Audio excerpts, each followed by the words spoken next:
8h17 no horário de Brasília, 1h17 aqui em Paris e é o mesmo horário do Vaticano. Eu já dou minhas boas-vindas ao professor e filósofo Mário Sérgio Cortella, aqui conosco e que já acompanhou junto com o Grupo Bandeirantes de Comunicação, conosco. Já estamos indo juntos, né, professor, para o terceiro conclave. Professor sempre dando dicas e explicando como é que funcionam aqueles bastidores dentro da Capela Sistina, já que nós não vamos saber de nada até a fumaça branca sair, e mesmo assim os cardeais não podem dar muitos detalhes depois, só se virar papa, né, professor? E com você eu aprendi a frase que quem entra papa sai cardeal. Muito bom dia, professor Cortella. Que bom, que bom. Bom dia aqui, bom dia, boa tarde, né? Em alguns lugares, coisa boa. Imaginar, estamos mesmo, né, Sônia? No terceiro desses conclaves, é o sétimo da minha vida. Claro que os primeiros que eu tive, em Somos muito jovens para 1958, isso, viu, professor? Mas faz parte da história. é o sétimo, o meu é o sétimo. Eu não peguei o primeiro, de lembrança, porque foi em 1958, o Papa João XXIII, um pouco depois, 63, Paulo VI tem memória, mas a partir daí, sim, já consigo lembrar um pouco mais daquilo que é esse movimento, né, que mexe com todas as pessoas em todos os lugares. Quando você diz, vamos falar de algumas coisas lá dos meandros, só aquilo que está na superfície. Lá o interior é mistério. Professor, então Professor começando aqui com Cortella. a primeira pergunta. Por favor, Marcalócio, começa pra Não, gente. vai lá, Sônia, por favor, desculpe. Não, vai você. Não, é que a gente vai falava você, vai você que tá na justamente, Europa, perdão. a gente falava, viu, Maca, a gente falava justamente disso. Tem aqui os cotados, até com bolsa de apostas, né? Tem o cardeal Pietro Parolin, que é fortíssimo, tem o cardeal filipino também, que tá forte, o Tagle, mas o professor Cortella sempre falou isso, e nos últimos dois conclaves que a gente cobriu, foi dito e feito. Eu acredito só que o de Ratzinger pudesse ter uma sinalização maior por causa da falta que João Paulo II fez, né, durante 27 anos do papado.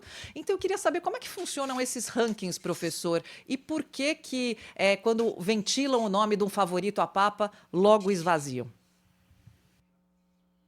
Uma das coisas boas é que eu brinco sempre, Macalossi, que, por exemplo, eu nunca errei uma previsão em relação a quem seria o Papa, porque nunca a fiz. Né? Exatamente porque previsão alguma faço, tenho ali a incapacidade de me equivocar em relação a isso. A Sônia lembrou bem, né, os vários momentos em que se supõe que algum caminho seria dado e depois não tem. Por exemplo, o Papa Francisco não constava com um dos favoritos em 2013. Ele apareceu, né, bem à frente. Hoje tem vários nomes, né, que aí se aventam. Há uma tendência, né, quando se olha o cenário geral, mas não há possibilidade de fazer uma identificação imediata, exceto que surpresas em sequência, talvez elas sejam menos aguardadas. Isto é, em 2013 se escolhe um Papa fora da Europa, fora da Itália, fora do mundo das outras ordens, e se escolhe um jesuíta. É difícil que se tenha uma outra surpresa de ir para um outro continente, alguém mais voltado para o mundo asiático, mas não é uma impossibilidade, né? E nesse sentido, é uma das grandes expectativas que se tem, e isso é sempre movimentador de energias, né, pelo mundo afora, é muito marcante. E como lembrou, Sônia, como é que se faz o ranking? Quem está mais próximo, né, à Santa Sé num determinado momento, aquele que tem mais influência em relação, inclusive, ao conclave anterior. Alguns não estavam no conclave anterior, porque o Papa Francisco nomeou quase a totalidade daqueles que agora aí serão votantes. Então, são vários cenários e sempre cria, claro, não só expectativa, mas emoção. Professor Cortella, primeiro um prazer falar com o senhor, ele entrevistar aqui no jornal, gente, mas deixa eu lhe perguntar aqui sobre a cobertura jornalística em relação ao conclave, meio que fazendo às vezes aqui de um crítico do trabalho da imprensa. Considerando a miscelânea de temas relativos ao que representa a igreja e ao trabalho de um papa, uma parte desses assuntos, aliás, que nem mesmo dizem respeito a esse mundo, será que não está havendo um erro analítico do jornalismo ao reduzir tudo a uma questão que poderia ser classificada como um espelho da polarização política? Porque eu tenho acompanhado o noticiário sobre o conclave. E me parece que se colocou aí uma disputa entre um grupo de cardeais progressistas que representariam o bem e um grupo de cardeais conservadores que representariam necessariamente o mal. E daí eu pego o filme Dois Papas, do nosso Fernando Meirelles, que retrata ali a relação entre um papa que tinha uma visão mais tradicional, o Papa Bento XVI, e um papa com uma visão mais reformista, o Papa Francisco.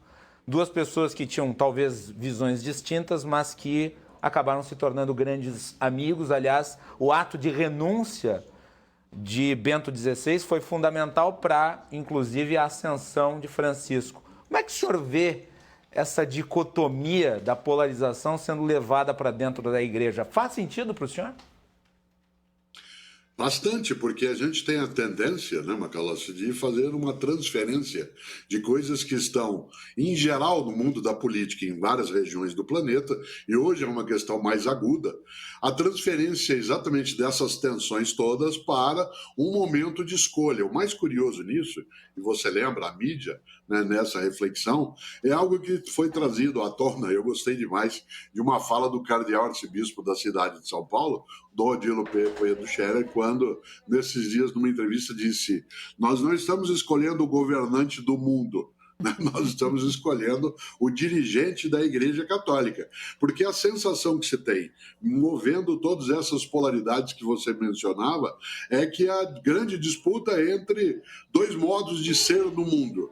E não há só dois. E não necessariamente um Papa, né, que virá ou que estava era só progressista. E não necessariamente quem vier será absolutamente conservador. As cores não são assim tão nítidas, exceto em toda a ritualística em que, de fato, né, o colorido das vestes ele indica ali, inclusive, a posição hierárquica, tal como é em algumas estruturas. Mas, de fato, essa transferência automatizada entre, de um lado, aqueles que eu chamaria, diriam alguns, à esquerda dentro da igreja, os outros à direita, o centro, uma instituição que é bimilenar, como é o caso da Igreja Católica, dificilmente ela se movimenta, né, com essas mesmas referências. Uma coisa, e aí concluo, uma coisa é o nosso desejo. Isto é, aquilo que eu, que não sou da Igreja Católica, imagino que gostaria de ver numa liderança, seja ela qual fosse, e mais ainda, numa liderança, como é o caso de alguém que tem ascendência sobre 1,4 bilhão de pessoas.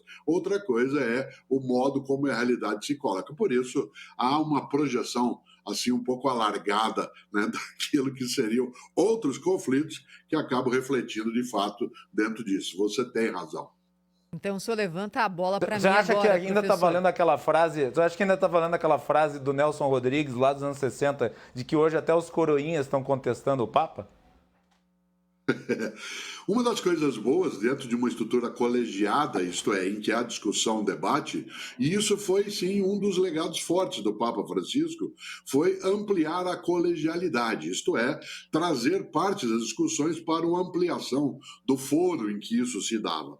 A concentração quase monárquica absolutista em outros tempos, né, fez com que houvesse um arejamento menor nas estruturas dos católicos. Eu acho que Papa Francisco até abriu, mas Nelson Rodrigues, quando lembrava isso, como ele falava também, né, várias vezes em relação àquilo que ele entendia como equivocado, que era a participação de uma parcela do clero no Brasil contra a ditadura 64 e 85, então, claro que a frase dele tinha um sentido bem localizado, e ele ali se referia concretamente a uma objeção às orientações gerais, né, da Igreja Católica, mas isso não é algo que a gente deva esquecer. Contestar não é algo proibido, né? O que é de fato proibido é desobedecer dentro da noção católica. A contestação, você se lembra, né, quem aqui está conosco também, que o Papa Francisco foi contestado por um grupo de cardeais que inclusive o acusou, num determinado momento, de ser alguém que praticava heresia, né? Portanto, não há proibição da contestação. O que há é a contestação quando se transforma em desobediência. Isso a hierarquia não admite. A gente está conversando ao vivo aqui no Jornal Gente com o filósofo Mário Sérgio Cortella.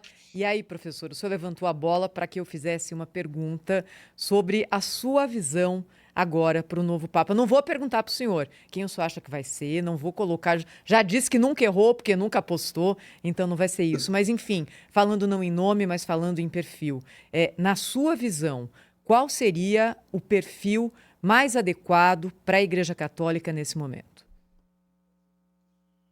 Para a Igreja dos Católicos, neste instante, é um Papa que consiga guardar a positividade de vários movimentos feitos pelo Papa Francisco em relação a uma abertura, em relação também à ecologia, ao mundo não exclusivamente europeu, mas com avanços no mundo da África, no mundo da Ásia, uma extensão da presença feminina, né, dentro daquilo que é a organização clerical católica. Tudo isso, acho que o novo Papa precisa fazer para não perder essa modernização relativa feita pelo Papa Francisco. Mas, por outro lado, né, todas as vezes que a gente observa esses movimentos, tem-se conclaves desde o século XIII. Né? Portanto, essa organização do conclave sempre, quando passou a ser exclusivo dos cardeais, né, a partir do século XI, do colégio, né, de cardeais, ganhou uma direção de um ordenamento que representa várias regiões do mundo, mas também quer manter aí a unidade, né, dessa estrutura. Nesse sentido, o perfil daquele que virá, no meu entender, né, sem arriscar, como disse, né, um nome específico, é manter uma parte do legado, mas também responder a uma parcela, não só dos católicos, como da hierarquia católica, que entendeu que alguns dos atos de Francisco ultrapassavam aquilo que a doutrina acolheria no cotidiano.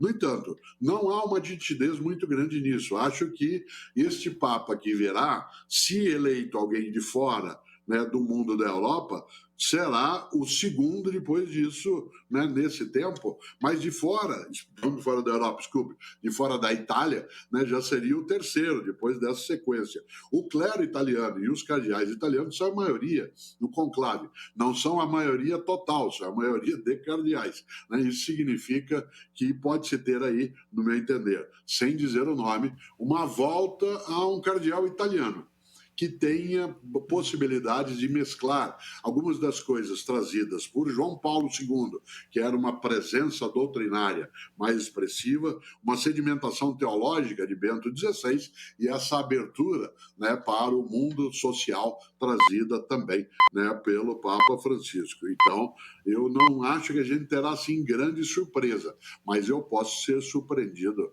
né, pela minha ausência de surpresa. Todos nós, né, professor? Porque a gente tem que lembrar, assim, em 78, no ano dos Três Papas, Albino Luciani ficou 33 dias, né, depois da morte de Paulo VI. E aí veio João Paulo II polonês, depois Joseph Ratzinger alemão e depois o Papa Francisco argentino.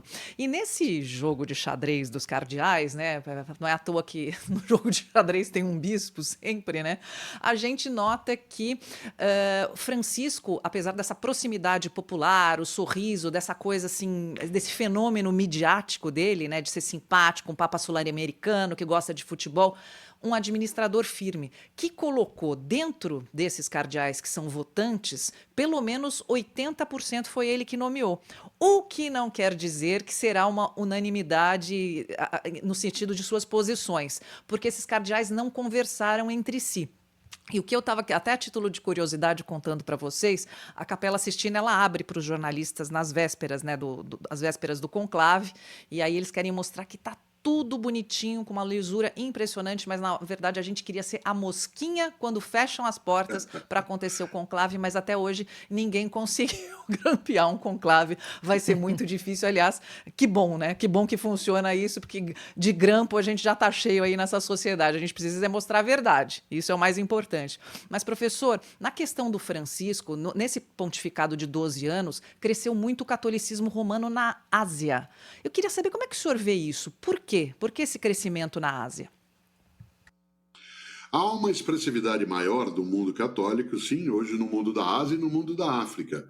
né? Há uma razão para isso. Primeiro, o fato de a Santa Sé ter nomeado, né, mais representantes também nessas regiões. Segundo, uma abertura maior de governos locais, a possibilidade da presença, né, de uma igreja ou de um representante de igreja. Se você se lembra, algumas regiões do mundo da Ásia, onde há e ainda houve, né, em outros tempos não tão distantes, governos autoritários, não se admitia a presença, né, de ninguém que representasse, né, uma outra instituição que não, ou a ausência de religião, ou a religião local. Por isso, essa maior abertura da convivência facilitou, né, não só a presença, mas a expansão, né, da comunicação, da doutrina dentro daquele circuito. Segundo, que uma parte significativa da mensagem que o cristianismo carrega e que também a Igreja Católica leva como cristã, ela é muito mais afável hoje dentro de algumas regiões bastante sofridas, né, em relação a outras no nosso planeta, por conta da mensagem social, da ideia de fraternidade, de apoio àquilo que se tem,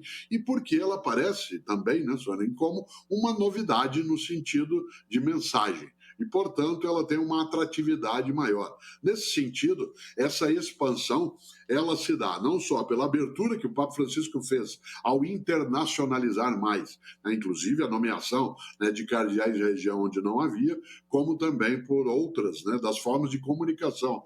Nós lembramos agora, quando você dizia os cardeais não se comunicaram, parcialmente, porque hoje o mundo digital ele favorece todos os contatos, todas as junções, para usar uma expressão. Podem ter montado grupos, né? Grupos de redes sociais para fazer ali. Eu ficaria até curioso de saber, né, qual seria a hashtag, né, em relação a um dos grupos que se montaria. Né? Teria que ser uma coisa muito marcada, provavelmente em latim, né, o nome da hashtag, para poder agregar toda essa força. Mas essa expansão, ela leva alguns a dizerem, os vaticanistas a dizerem que talvez venha um papa de uma dessas regiões. Eu imagino que o salto, né, ele ainda seria muito elevado, se assim fosse, sai da América Latina para, né, o mundo da África ou da Ásia. Mas, quem sabe? Professor, o senhor falou aí sobre latim como hashtag, o grupo de WhatsApp do Conclave também serve para a operação da Polícia Federal, né? É o segundo uso, assim, mais frequente do latim hoje em tempos modernos. É interessante, porque o latim, por que ele é utilizado na ciência e na igreja? Muita gente nem imagina. Todos os nomes quase que nós temos para coisas científicas, elas têm como base o latim. A suposição na ciência, e numa igreja como a católica, é que não se deve mudar as coisas com tanta velocidade. Como o latim é um idioma que não é mais falado, ele não sofre mudanças. As mudanças são só de incorporação de coisas novas. O latim do clerical do Vaticano tem que trazer à tona palavras como rede social, internet, né, aplicativo, etc. E teve que se criar essa dimensão. Mas o uso do latim em instituições como a ciência, parece contraditório, como a ciência e a religião, em larga escala se dá pela ideia de permanência, isto é, de que não sofrerá alteração. Por isso que a ideia de papa progressista ou papa conservador, em alguns momentos é melhor falar de papa reacionário e papa conservador. Papa progressista, né, nos tempos atuais, eles não concordo. são assim Obrigada por falar isso. tão abundantes. Professor, deixa eu aproveitar e lhe perguntar sobre o conceito de sinodalidade, que ficou muito marcante no papado do Francisco. O que ele diz respeito para o futuro da igreja? Você acha que o próximo Papa, o senhor acha que o próximo Papa vai ter essa mesma leitura que o Papa Francisco teve? Dependerá de qual é o foco que dará o próximo papado. Se a intenção é fazer com que a colegialidade, a sinodalidade, isto é, fazer com que as decisões, os caminhos, as orientações sejam tomados de uma forma mais ampliada no debate, na convicção, na contribuição, portanto expandindo e desconcentrando, né? Não necessariamente descentralizando a decisão, porque a Igreja Romana, católica, ela é centralizada, mas desconcentrando o debate e o modo de chegar até a decisão final, esse é um bom legado que, eu imagino, deva a Igreja Católica preservar. Afinal de contas, naquilo que Sônia trazia também, o que ampliou hoje mais a presença do catolicismo romano em regiões como Ásia ou África foi esse espírito de sinodalidade que trouxe pessoas dessa região e as levou, né, para essas regiões para que houvesse ali uma maior participação. Portanto, a sinodalidade, isto é, o sínodo, aqueles que se agregam, que cantam juntos, né, para usar o termo original da palavra sínodo, ou aqueles que estão juntos na mesma sintonia, né, eu não tenho dúvida que tem que ser preservado, sim, né, e tenderá a ser preservado nesse momento. Insisto, desconcentração do debate, não necessariamente descentralização da decisão. Um dos grandes segredos, não é segredo, mas uma das grandes características da Igreja Católica Romana, para ela ter 2000 anos de história, é ela desconcentrar, mas não descentralizar a decisão. O poder ainda fica, né, marcado, a tal ponto que o cargo é vitalício, a menos que quem ali esteja decida numa outra direção, né, há uma alta concentração, né, de normas e pesos. Aliás, o Papa Francisco, ao romper algumas dessas paredes que ali estavam, produziu um desconforto grande, né, em pessoas que estavam habituadas a um modo muito perfilado, unívoco, numa única direção. A gente pode dizer que o Papa Francisco foi progressista em várias dessas coisas, e outras foi conservador, mas, no meu entender, nunca reacionário. Professor Cortella, acho que também os rituais da Igreja Católica que sobrevivem ao longo dos séculos fazem com que o simbolismo do conclave para a escolha do Papa seja ali parem as máquinas no mundo total, não é? Mesmo para aqueles que não são católicos, há a compreensão da importância desse momento, desse ritual e das regras que são colocadas e se repetem há séculos e séculos e séculos. Eu queria aproveitar o senhor aqui conosco hoje no Jornal Gente para contar para a gente como é, o que é um conclave, como é que é possível, porque nós aqui eleitores, quando escolhemos alguém, você tem ali 4, 5 nomes, falar, prefiro esse aqui, mas lá todos, pelo menos em tese, chegam na mesma condição. Como é que se dá esse grande acordo para que no fim de tudo saia um nome apenas? Uma das coisas que Bento XVI fez e que eu venho ressaltando e que é importante é que ele conseguiu, em 2013, organizar um conclave, isto é, uma reunião dos cardeais a portas fechadas, para escolher quem estaria à frente da Igreja Católica sem que houvesse a comoção do enterro de um Papa.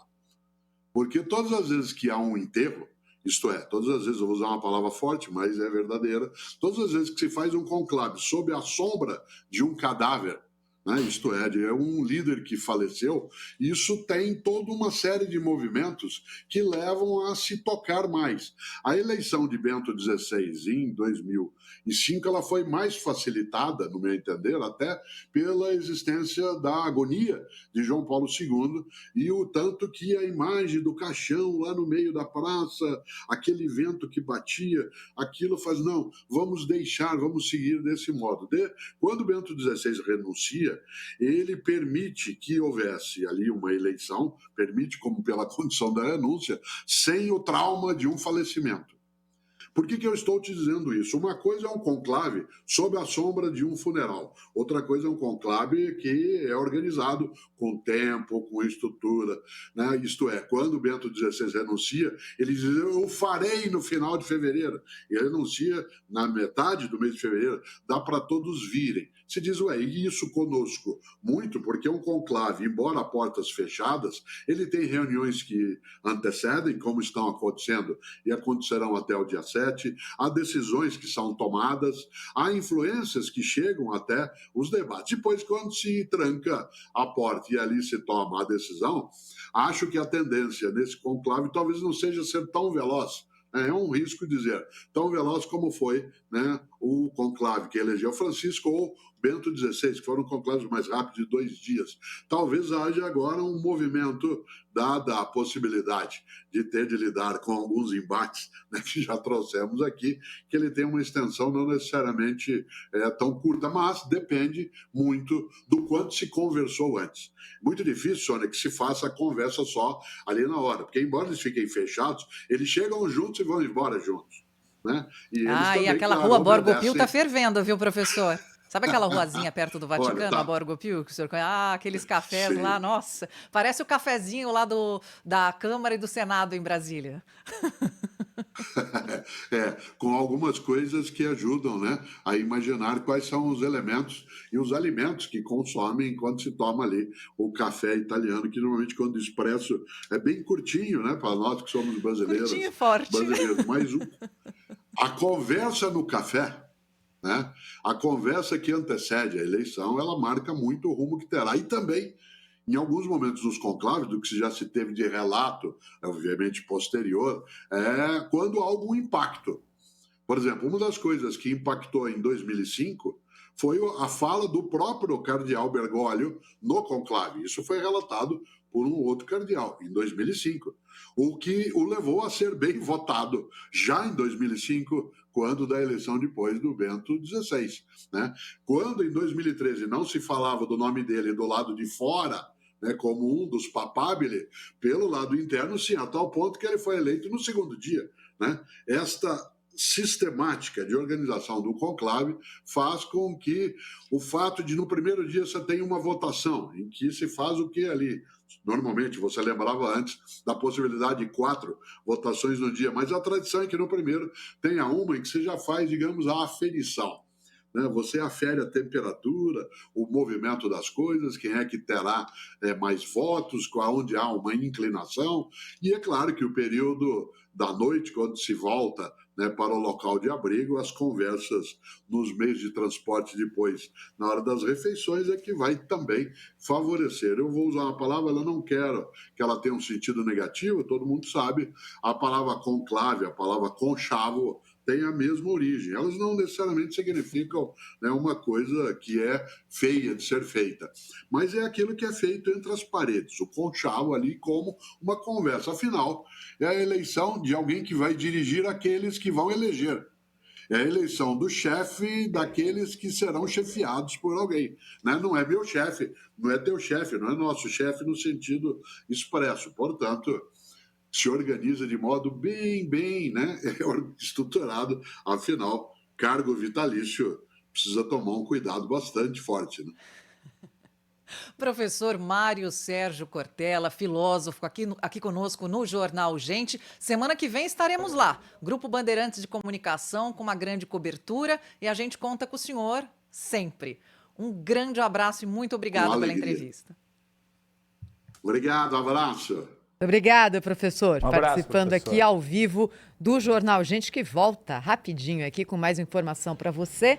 Vamos falar sobre CPI do INSS, será que vem? E também sobre Dia do Trabalho. Vamos receber aqui um convidado falando sobre emprego para jovens. O primeiro emprego, a porta de entrada no mercado de trabalho. Como será que isso está agora no nosso país? A gente vai saber já aqui no Jornal Gente, na Rádio Bandeirantes e na Band News TV. Rede